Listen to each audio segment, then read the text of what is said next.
Bir paytlar 500 ga kirmoqchi bo'lsang muqaddimani o'qi degan edim. Endi 1000 ga kirmoqchimisiz? Mudarrisni o'qing. Nima uchun aynan Imom G'azzoliyni shaxsiyati to'g'risidagi kitobni ommaga taqdim qilmoqdasiz degan savolning javobi shuki, Imom G'azzoliy rahimahulloh o'z davrida shunday asoslarga qo'l urganki, bu zotni hujjatul islom deyishgacha borishgan. javobni aynan mana shu Mudarris kitobida topishimiz mumkin bo'ladi. Kitobxon buni o'qish orqali butun boshli bir umrni xaritasi ko'z oldida gavdalanadi.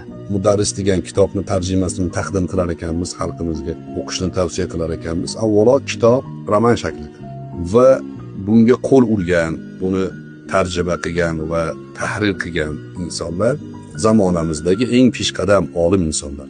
Tahrir qilishlikda mana Komil Umar do'stimiz filologiya fanlari doktori qo'l urgan.